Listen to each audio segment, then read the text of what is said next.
Welcome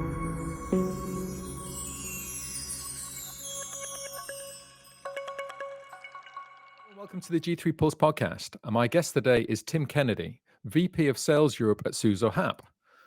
Tim, welcome to the podcast. Hi, Lewis. Good to see you again. Good to see you again. It's our first podcast here at G3 for 2023. So Happy New Year.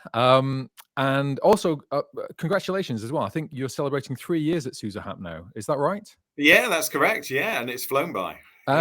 During that time, we've spoken several times on the podcast and at exhibitions and things. I didn't get to see you at G2E, unfortunately. I know you were there, but I did get to see the SUZOHAPP booth, and I've got to say, for me, it was one of the highlights of the show. I thought the concept that you put together was great because it tied in perfectly with the products that you were showing.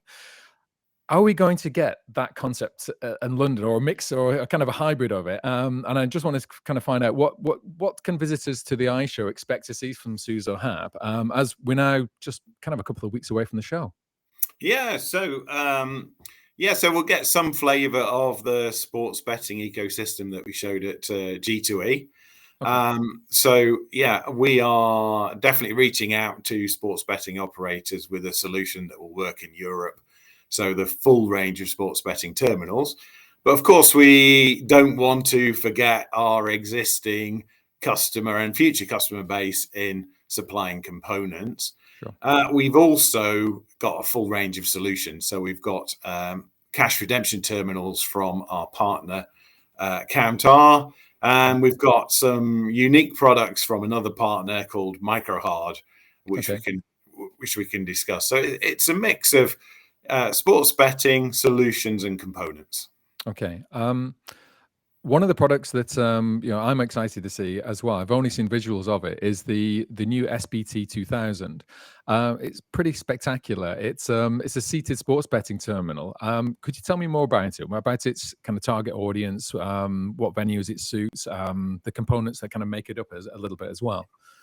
Yeah, for sure. So, in line with all of our other sports betting terminals, the internal components are shared throughout the range. So from the perspective of a software platform, one integration gets you all of the devices in our complete range.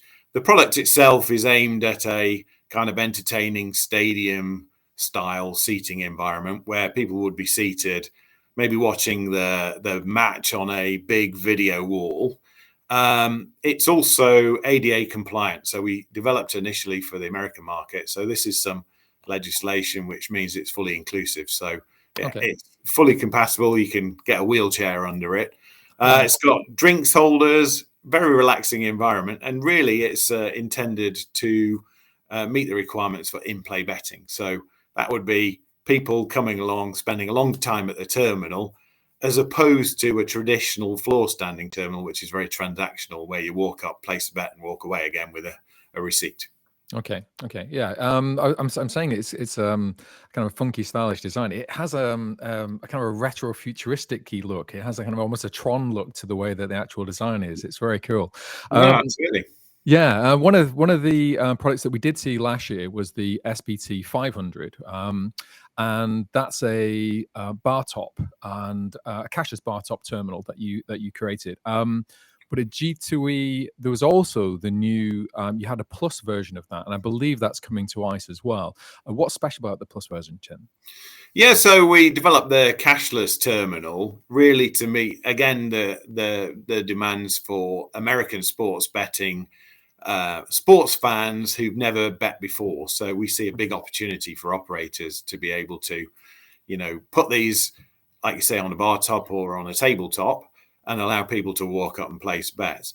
Based on feedback from our initial customers, they basically said, if you also add bill validator, as they call them in the States, or we'd call them note acceptors, to take cash, that would make it even more appealing. So essentially what we've done is add an accessory or an add-on to the 500, where you can put a bill validator fully integrated into the furniture, which means that anybody now can walk up, sit down with their drink and place a bet in a very convenient, easy way without the needs to sign up to an account. So anonymous betting, which we see is a massive opportunity for sports venues, and indeed would also work in Europe. Okay. You mentioned a little bit earlier about in-play, and it was a word that was, it was used a lot on the booth at G2E. I think Todd Sims, your VP of Sales America, he actually was quoting. I'll read this. The new terminals are perfectly designed for in-play betting. I just wonder how do you create a terminal that's how do you build in-play basically? Yeah, so traditional terminals, like a twin screen terminal that would be floor standing, is very transactional. So the way players use those is they walk up, make their bet selections, put in the money, or download money from an account, and then walk away with a receipt. And then the next person in line or in the queue will then do a similar kind of thing. So the dwell time is very, very short. So the essential point for a terminal for in-play betting is, in a comfortable environment. So I think really that means you need to be seated, and one where, you can deploy many terminals so as many people as possible can share in that experience. So we envisage, and a number of our customers envisage, tabletops, having multiple ones of those on a table and sharing the experience in your group of friends whilst watching the match, having drinks, and maybe there's multiple betting opportunities. So it's all about ease of access, but having a nice, convenient sized terminal that facilitates that experience.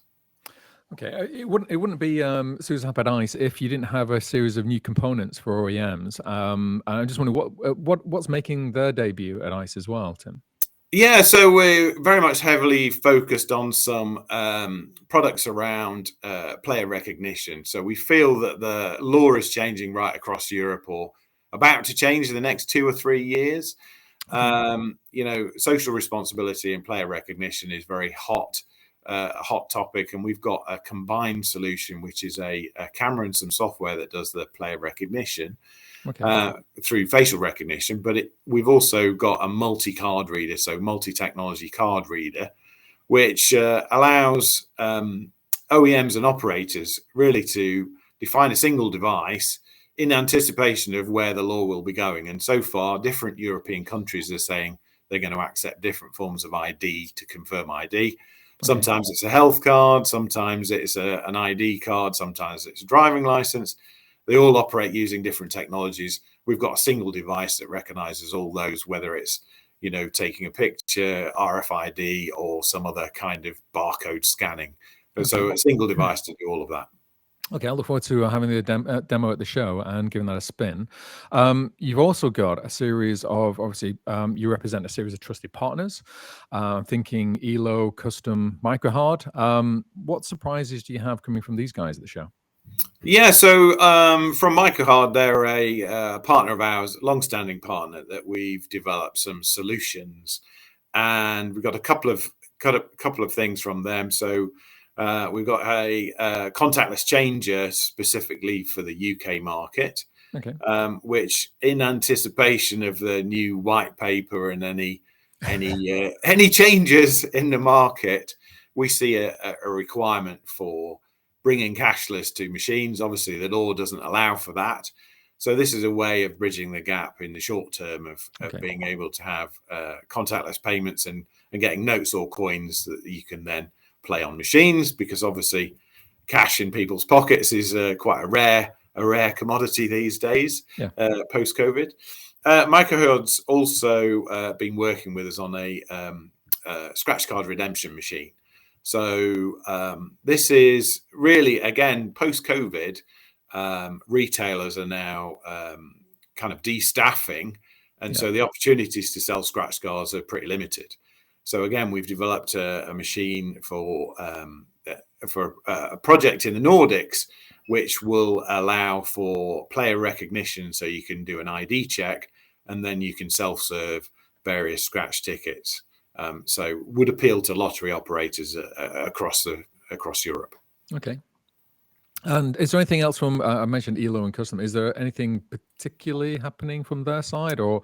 So Custom have got a range of EPOS terminals which have a multitude of uses. We use them in sports betting. So they can be used for an over-the-counter terminal. Okay. They're also applicable in bingo and also for food and beverage. You could have a universal EPOS terminal. Elo have got a range of new products and a handheld terminal, which Okay. we can talk about. And Custom have also got a range of handheld printers, which there are some markets for sports betting that are going to move to more of a street environment. So, for example, in LATAM, a lot of lottery tickets are sold on the street, and we envisage that the sports betting market will move in that direction as well. So we're addressing that market. And then the final partner is Countar, where we'll be showing a range of cash redemption terminals and our combined abilities to integrate various different software platforms together. So a key part of our solution and ecosystem is a cash redemption terminal that links TITO, casino management systems, sports betting platforms, and cash all together in one solution. So book a day in basically at ICE absolutely for the booth. Yeah. And all tied together with a nice bar environment. So with a cherry on top, I guess, if you were ordering a cocktail. And so one of the things that kind of tiny up, and I guess it's going to be kind of less show related. The kind of last part of the questions would be, it's been around 2 years now that SUZOHAPP launched into the sports betting side of the industry, and you've been making that that transition for sports betting partners into the retail space. You created specifically the SUZOHAPP ecosystem to do that. I just wanted to kind of at this point now, just to summarize before we get to the show, where do you think you are on that kind of journey, and from from the announcements until now of moving into sports betting, where are you at the moment, Tim? Yeah, so I would say we're at the end of the beginning. We've still got a lot to do. In fact, there's going to be an announcement tomorrow in the US around a major operator who's going live in a stadium. And all exclusively with our terminal, so a major operator. So look out for that. Well, it will be live by the time we do the podcast. So I look forward to picking up on the story and disseminating that one. So look out for the FedEx Stadium, where we'll be going live to. Brilliant. On Friday. So we've been working with a number of other sports betting platforms. In fact, we're pretty much working with all of the major sports betting platforms now. And the terminals that we've been talking about today have really garnered a lot of interest. So even if people previously had installed some of our competitors' terminals, they're all very interested in the bar top and the SBT 2000. So I would say 23 is going to be a major year of growth for us in sports betting. And a lot of exciting announcements to come. Well, that was my final kind of sign off would be really to ask about your predictions, your ambitions for this year ahead, and if you set yourself a series of goals and kind of challenges to hit as well. I'm interested to know what would be the kind of the landmark parts of 2023, and do you map out your roadmap ahead of you in time, and what are those kind of key things that you want to achieve this year, Tim? Yeah, I think we had some success in back in 21 when we signed the Belgium National Lottery in Europe with sports betting. We're going to build on that, definitely with some other announcements. Solutions, we have a number of solutions products coming out, launches throughout the year. So definitely I'd like to see some success in that area. We're also looking very much forward to the media calming down a bit about the economic conditions, because so far the feedback has been pretty strong from the marketplace. And so far we don't really see that much of a downturn. In fact, 22 was a record year. So more of the same. Well, I'll make sure to be positive as much from our side as we can be. I can't control the national press on that side, but I am looking forward to ICE. I think it's going to be absolutely massive as a show. It's kind of comparing it to the World Cup where it comes around after so many years, and it's just enormous, and everyone goes Huge. to it. So I think this one's going to be a record break, and I think Clarion are already saying that at this stage of the booking. So looking forward to the show, looking forward to seeing you, looking forward to spending an inordinate amount of time on the SUZOHAPP booth, running through all the products that you have, and good luck with all the preparations for it, Tim. No, I appreciate that. We're looking forward to it as well, and look forward to seeing you. Yeah, thanks a lot. See you again. Thanks. Bye. Bye.